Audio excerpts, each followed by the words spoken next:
This is a Reconstructionist radio production. Please visit AmericanVision.org to purchase this book or to read other articles. The Bounds of Love, An Introduction to God's Law of Liberty by Dr. Joel McDermott. Copyright 2016, published by American Vision, Incorporated. Chapter 4, The Abiding Judicial Standard. Theonomy's most distinct aspect is its insistence that punishments for crime revealed in Old Testament law are eternal standards of justice and remain binding today. Most other views of Old Testament law either dismiss them entirely or relegate them to a category of the law they say no longer applies in the New Testament. In the last chapter, we discussed aspects of the law that no longer apply and others that do. In this chapter, we will show the moral principle behind the judicial penal sanctions that do abide and why that principle demands that they must continue today as well. Most Christians do not even consider the fact that the Old Testament law provides a comprehensive system of justice, including criminal justice. This is perhaps owing to the fact that so many dismiss the Old Testament as being fully replaced by the New. But the New Testament addresses the Old Testament criminal justice system, and it does so in glowing terms of commendation. We have already seen how Paul explains its role in 1 Timothy 1, 8 through 11. We also noted where Hebrews says the Mosaic law, quote, proved to be reliable, unquote, and that by it, quote, every transgression or disobedience received a just retribution, unquote. Hebrews 2, 1 through 2. We need to pay close attention to this teaching. The book of Hebrews is dedicated to proving that the new covenant is superior to the old in every way. It has a superior mediator, superior sacrifice, superior temple. It is superior in every way because of Christ. Yet even though the book is filled with comparisons that show the Old Testament system to be, quote, obsolete, unquote, quote, old, unquote, and, quote, ready to vanish away, unquote, Hebrews 8:13, there is one aspect of the Old Testament it does not criticize, but rather upholds, and that is the penal sanctions. These it simply calls, quote, just, unquote, and warns its readers not to drift away from it, Hebrews 2:1. It should be clear from this that these laws were not part of those intended to be replaced by the coming of Christ. If there were any place to the Bible we would expect an argument for the end of the Old Testament standards of justice, it would be here in Hebrews. But instead we find just the opposite, a statement supporting their abiding validity. If Hebrews says we ought to pay close attention to these laws, I consider that an exceedingly strong reason to pay close attention to them. Indeed, we should pay close attention to the simple but powerful description Hebrews gives to these penalties, quote, just, unquote. When God provides standards of justice, we ought to be at pains to obey them in our societies and governments. We should do so for one simple reason. What God says is just, and any other standard can only be unjust. Without obedience to God's laws, our systems of justice are not so much systems of justice as they are systems of injustice. This word, quote, just, unquote, demands our attention. The Greek word is derived from the same word as, quote, righteous, unquote. It is not referring to a particular instance or application of the law, but is describing a quality of the judicial law. Quote, just, unquote, refers to a principle that runs throughout the administration of God. His system of justice is, quote, just, unquote, or, quote, righteous, unquote, throughout. The judicial laws are just altogether. For this reason, Psalms 19:9 says, quote, the judgments of the Lord are true, they are righteous altogether, unquote, NASB. The word, quote, judgments, unquote, here refers to a particular aspect of God's law. The law as a whole is usually called Torah in Hebrew, and the same word is often used to refer any given, quote, law, unquote. Mitzvah is also a general term usually translated as, quote, commandments, unquote. The same is generally true for the word mishmarith, usually translated, quote, charge, unquote. But there are other words that usually refer to more specific aspects or perspectives of the law. Chukwa, for example, is often translated, quote, statutes, unquote, and usually refers to priestly ceremonies or rites. Another of this type is what we find here in Psalms 19:9, mishpatim. This word refers almost always to God's law as applied in particular cases and in concrete situations. In other words, it refers to judicial law. It is best translated as, quote, judgments, unquote, but is often found as, quote, ordinances, unquote, or, quote, rules, unquote, in modern translations. This view is confirmed when we simply study God's law. The Ten Commandments are given in Exodus 20. These are the foundational principles of God's law. They are summary principles of law for all of life. As summary principles, they must be applied to particular cases in real life. In the very next chapter of Exodus, God begins giving us just such a series of concrete applications. These laws span Exodus chapters 21 through 23, and we call them, quote, case laws, unquote, quote, judicial laws, unquote, and sometimes, quote, civil laws, unquote. And what word does God use for these laws? Exodus 21:1 reads, quote, now these are the judgments which thou shalt set before them, unquote, KJV. The word for, quote, judgments, unquote, here is mishpatim. This is what makes Psalms 19:9 so interesting for our study. Psalms 19 in general is a praise to God for his revelation to man in both nature and Scripture. Verse 7 begins this section dedicated to praising God's written law. You will recognize some of the words we have learned in it. Psalms 19:7 through 11 reads, the law, Torah, of the Lord is perfect, reviving the soul. The testimony of the Lord is sure, making wise the simple. The precepts of the Lord are right, rejoicing the heart. The commandment, mitzvah, of the Lord is pure, enlightening the eyes. The fear of the Lord is clean, enduring forever. The rules, or, quote, judgments, unquote, mishpatim, of the Lord are true, and righteous altogether. More to be desired are they than gold, even much fine gold, sweeter also than honey, and drippings of the honeycomb. Moreover, by them is your servant warned. In keeping them there is great reward.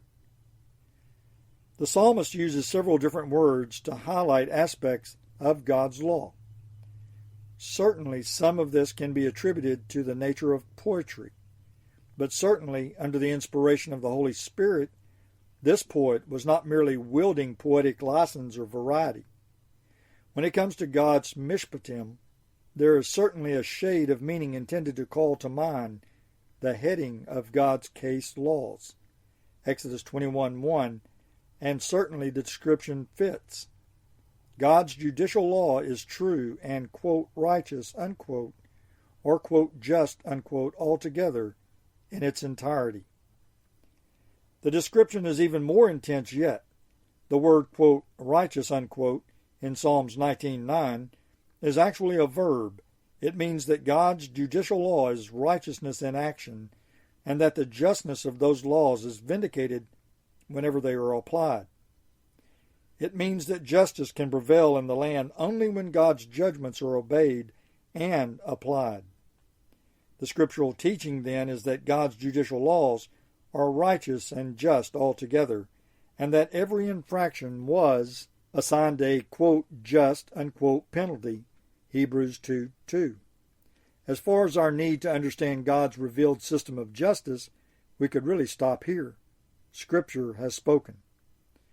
There need be no other inquiry beyond this. But God is gracious. He has not only given us bare fiat and commanded us to obey without understanding.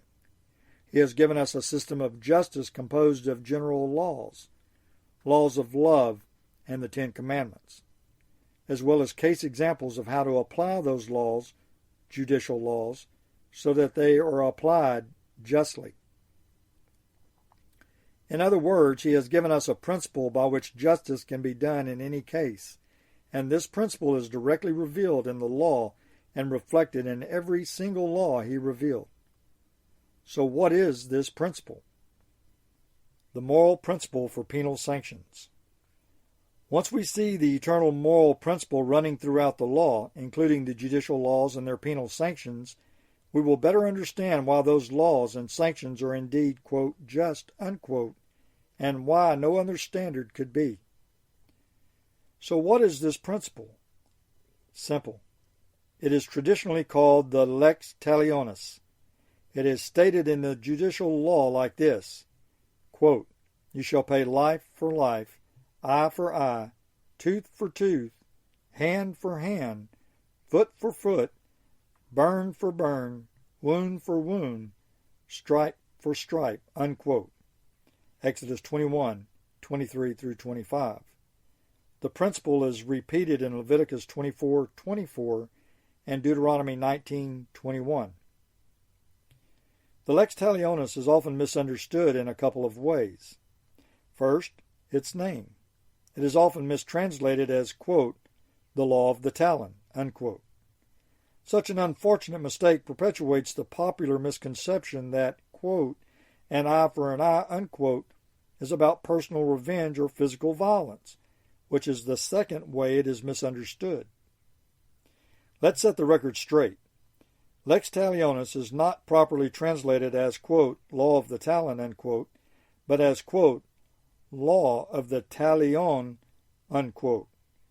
Quote, talion, unquote, is a legal term taken from the Latin word talis. It means, quote, such, unquote, in the sense of, quote, same as, unquote.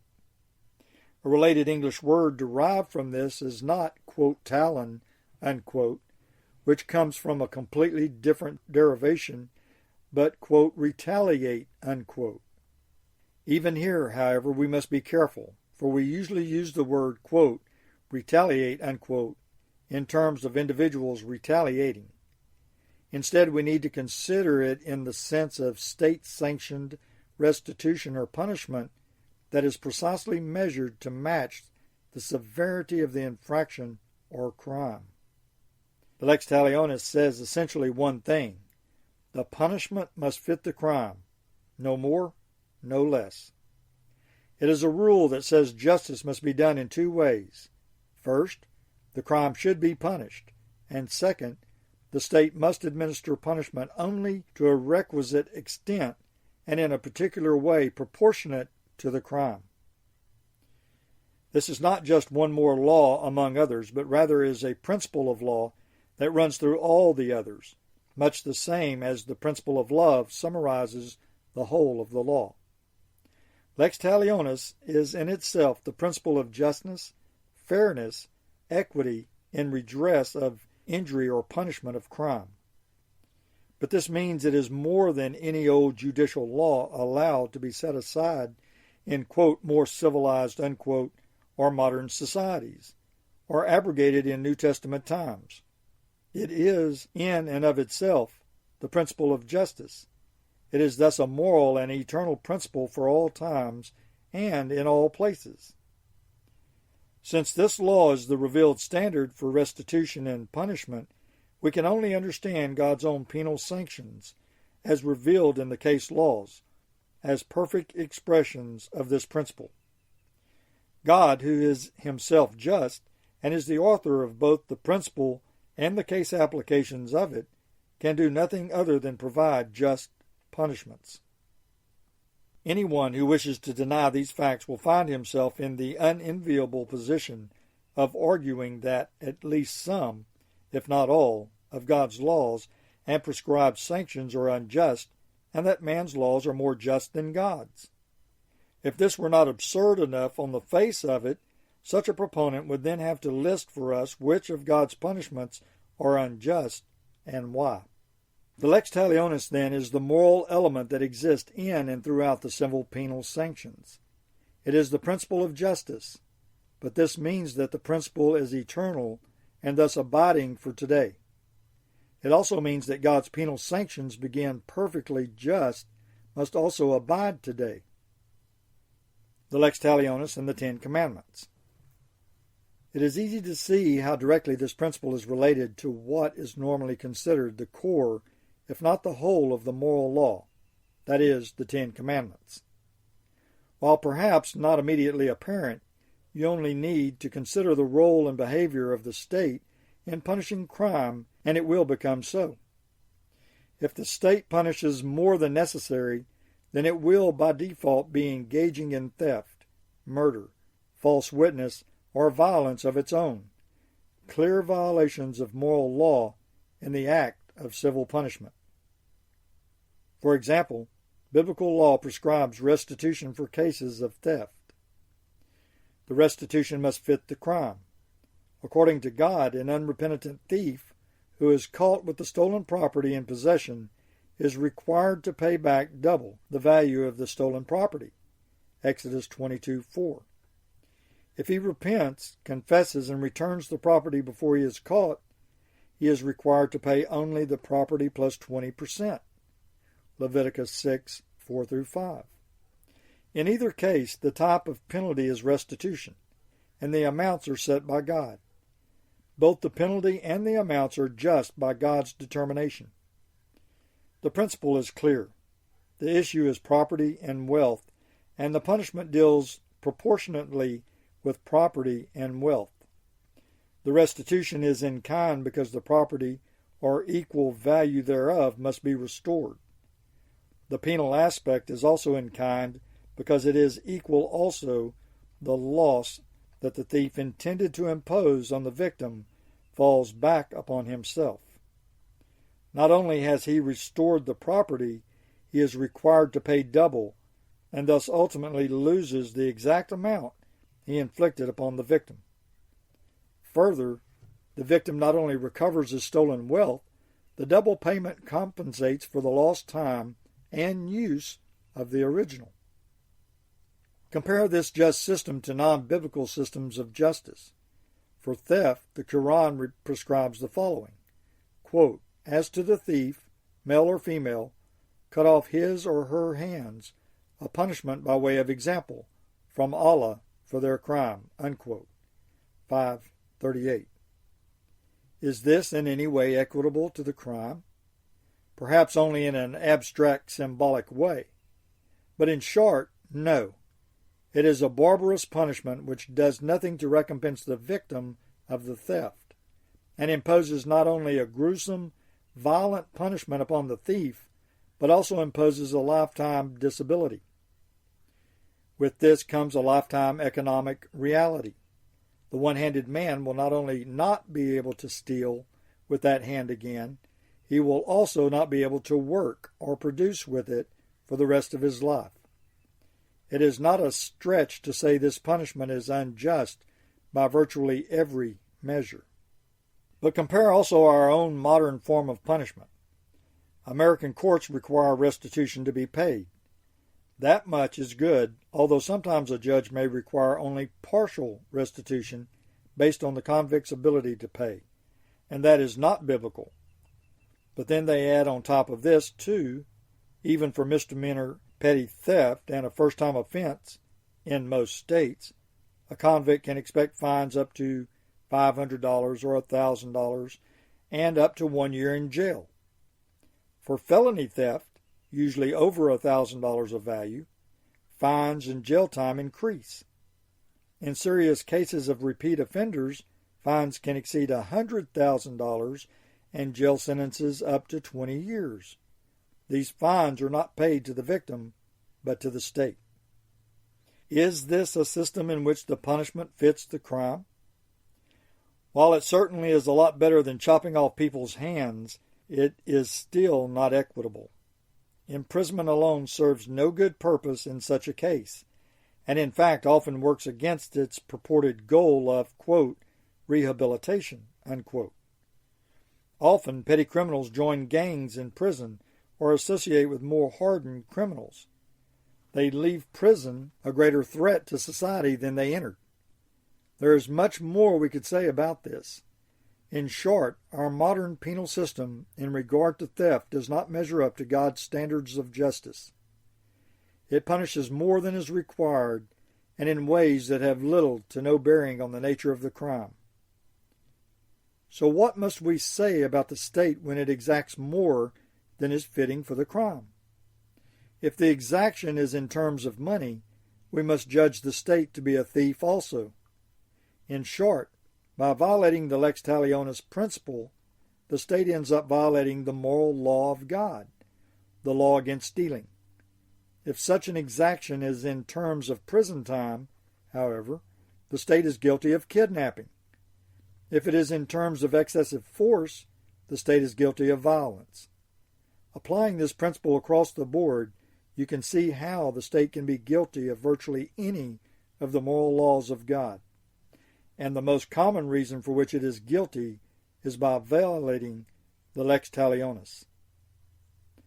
The state, however, also must not punish less than the crime. If it punishes less than is requisite, then it can be said to be complicit to a certain degree by its negligence in the crime itself. If, for example, it refused to impose full restitution in a case of theft, the victim would not be made whole, and his condition as a victim would now be sealed by court order. Thus the court has become complicit in the theft. Likewise, in various ways, the state can be complicit in any crime, sexual immorality, blasphemy, and much more. It can be a tool to miscarry justice, and it can be a tool of envy and inequity. It can be all these unjust things in the name of justice. All of these things are either prevented or prohibited by the judicial law of Moses in addition to the 10 commandments of the moral law, and yet they are nothing more than applications of that moral law to the civil realm and the punishment of crime. All of them can be summed up in the famous maxim, quote, eye for an eye, tooth for a tooth, unquote, meaning the punishment must always and only be equitable to the crime. When critics of theonomy argue, therefore, that all or most of the judicial penal sanctions in Moses' law no longer apply, we must appeal to the perfect justice of these laws, and particularly to the fact that they all are based upon the justice principle of the lex talionis. From the perspective of the perfect justice of Old Testament law, we have to ask the critics of theonomy, in which of the judicial laws of Moses did the punishment not fit the crime? We can go further, in which did the penalty not fit the crime perfectly? If you answer any positively, you could call God unjust. But if you agree they are just, and yet still say they no longer apply, then you are saying justice is no longer obligatory for modern states. You have unleashed a tyranny or justified anarchy and lawlessness, as the case may turn out to be. Some objections answered. Understanding this principle and how it permeates the whole judicial code will help us dissolve several points of opposition to theonomy. Let us look at a few. First, someone versed in Scripture may notice that Jesus referred specifically to the lex talionis in the Sermon on the Mount, Matthew 5:38. And some will be quick to note that Jesus appears to contradict it and replace it with a, quote, turn the other cheek, unquote, principle. He says, you have heard that it was said, quote, an eye for an eye and a tooth for a tooth, unquote. But I say to you, do not resist the one who is evil. But if anyone slaps you on the right cheek, turn to him the other also. And if anyone would sue you and take your tunic, let him have your cloak as well. And if anyone forces you to go 1 mile, go with him 2 miles. Give to the one who begs from you, and do not refuse the one who would borrow from you.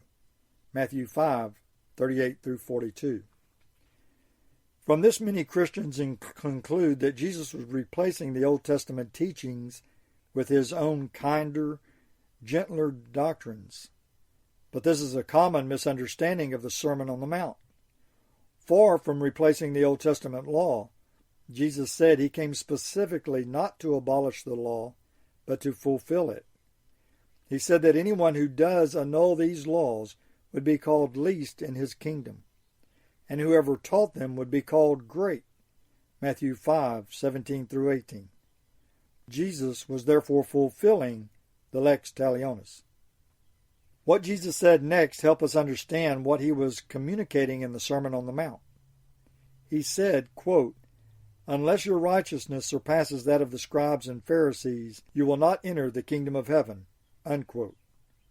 Matthew 5:20, NASB. While this verse contains quite a bit of discussion, one thing it suggests is that Christ's teaching of the law in the Sermon on the Mount is to be seen in direct contrast to that of the Pharisees. Indeed, this is exactly what we find. Every time Christ says, quote, "You have heard that it was said," unquote, he is not contrasting the Old Testament with the New. Rather, he was taking the false interpretations the Pharisees and others had put upon Old Testament teaching and contrasting it with the true meaning of the Old Testament law as the perfect law of righteousness it was meant to be. The unbelieving Jewish leaders had corrupted and twisted its meaning in various ways through their oral traditions. Jesus was setting the record straight. Thus, when we come to Matthew 5:38, Jesus is not replacing the lex talionis. He is simply correcting an error of the unbelieving teachers, namely, that the lex talionis could be applied to personal vengeance. Jesus corrected this mistaken notion. Biblical law actually forbids private revenge. Instead, we should be willing to turn the other cheek and even submit to certain aspects of government tyranny for the sake of love and peace. As a matter of fact, some of Jesus' points here, verse 42, were already taught in the Old Testament anyway. Deuteronomy 15:8, Psalms 37:21, 112:5, Proverbs 21:26. Instead of supporting private revenge, the lex talionis is actually a principle of justice to be applied through due process and a proper jury trial. Far from condemning or replacing this foundational standard of justice, Jesus was actually vindicating it from a perverse use of it. Second, critics of theonomy sometimes respond that, quote, "of course," unquote. Even the Old Testament death penalties were, quote, "just," unquote, because after all sins deserve death. Putting aside other aspects of fallacy, this argument unwittingly calls into question the justice of all other penalties in the Mosaic law in which God did not prescribe death. For example, if all sins deserve the death penalty, then why not prescribe death for all infractions across the board? False witness, theft, covetousness, etc. The fact that God instead prescribes restitution for theft should itself alert us to the fact that in civil, judicial law, we are dealing with a different sphere of jurisdiction and sanctions than God's eternal judgment and our justification before Him. When we address judicial law, we are dealing instead with God's standards of material justice between men in history, and that is distinct from the cosmic theological nature of sin in God's eyes. When God prescribes something less than death for a certain crime, we must call that penalty just and not argue, or imply that in the civil realm it deserves death. To do so is to equivocate on the meaning of the word, quote, "just," unquote, to confuse theological categories and, as a result, indulge in cruelty in the civil state. Indeed, to follow the critic's standard here would be to turn the state into the most invasive, rabid, and bloodthirsty tyranny in history, prepared to kill everyone for even the smallest covetousness, white lie, slight, etc. No, When we talk about God's standards of civil justice, we are talking about something different. And as you can see, it matters tremendously. When God does not prescribe death but something less, then we are not allowed to say that, quote, death, unquote, in such a case would be just. We must acknowledge that the lesser penalty is indeed just because God has said so, and that nothing less or nothing more can be said to fit the crime, and thus to be just in the civil realm. On the other hand, when God does call for death, rapists, murderers, kidnappers, and our society, times, or sentiments desire something less, we must recognize that to apply something less is also to deny civil justice according to God's standard.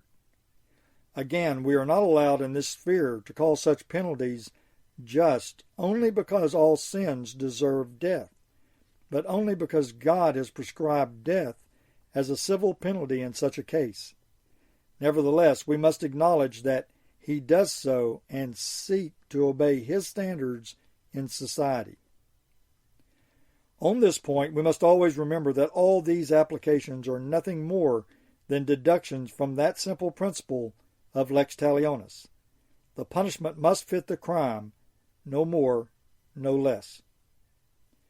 Third, perhaps the most common objection is that while these penalties may be considered God-breathed and, quote, just, unquote, this was only within the time and context of Old Testament Israel.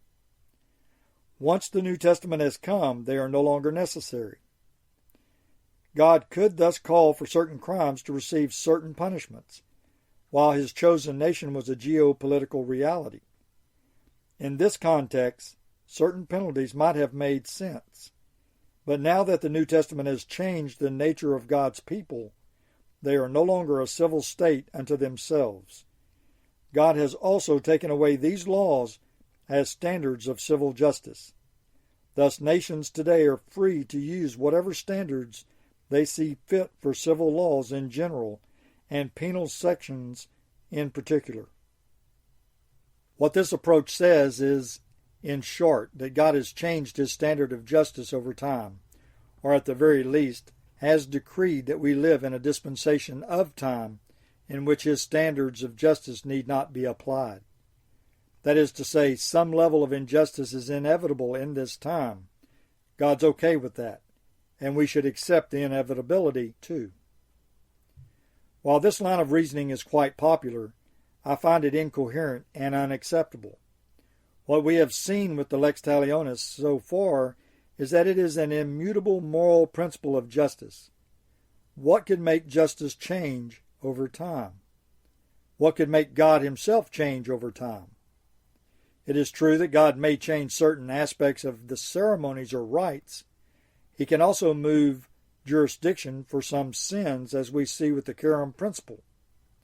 But He could never change moral principles that are grounded in His own nature: righteousness, justness. Shall not the judge of all the earth then do right? Genesis 18:25. This is perfectly consistent with what we learned earlier regarding categories of law. There are some aspects of judicial laws that were expressions of the old system. These we understand as pertaining only to Old Testament Israel through its temple, land, priesthood, etc.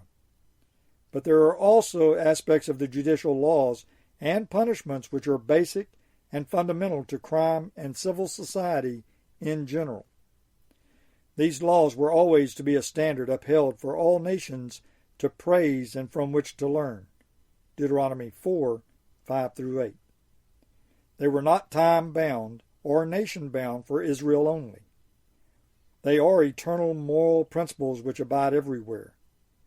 While the coming of Christ and the new covenant certainly get rid of the need for the rites and ceremonies, it does nothing at all to diminish God's standards of justice and punishments that perfectly fit the crime according to God. If anything, the coming of Christ and the universal scope of the Great Commission strengthen the need for such standards, as wickedness abounds in nations and governments around the world. But what about when society grows more wicked? Could there not be a need to impose stricter punishments in certain societies due to a prevalence of particular sins? Again, this does not make good sense. Just because a greater number of people commit particular crimes does not entail that we should increase the penalties for each individual instance.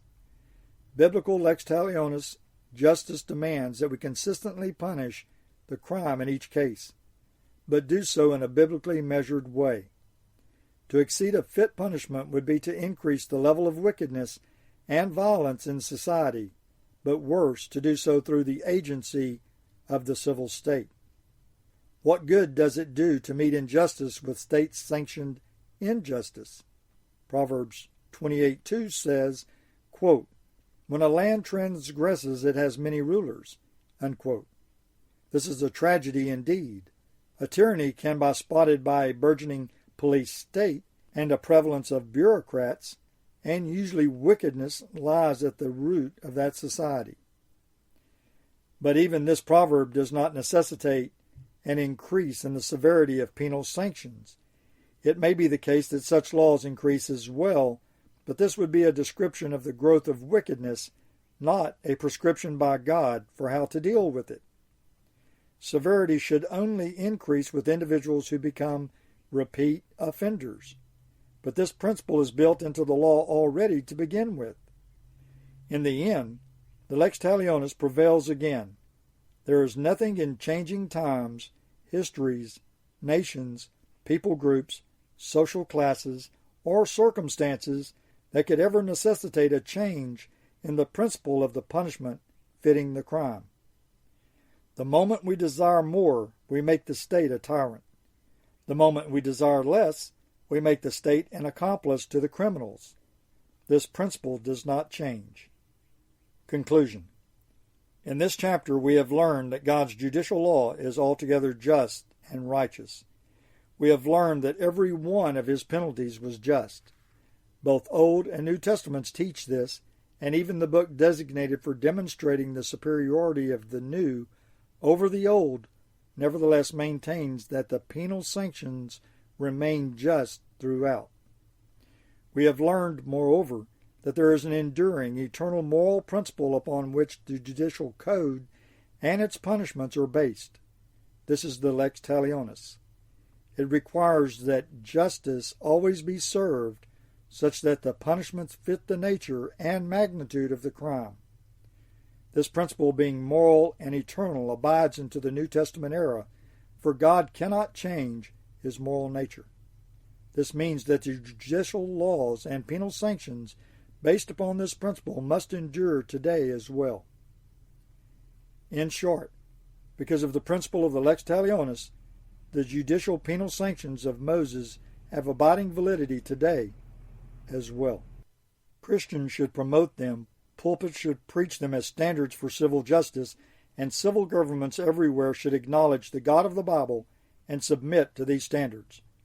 Christians should desire a civil state that is limited and bound by them.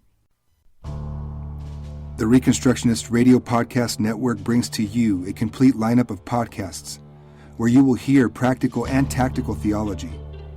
Our desire is not simply that you consume our shows, but that you also live out your faith in every area of life. We can talk all day long about these things, but if we fail to put them into practice, then we fail as ambassadors of Jesus Christ our King.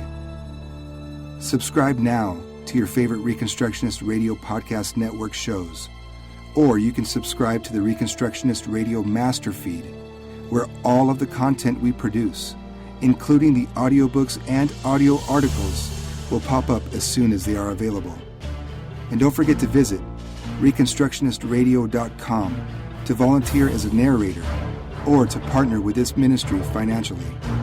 May the Holy Spirit stir you into action for Christ and His kingdom.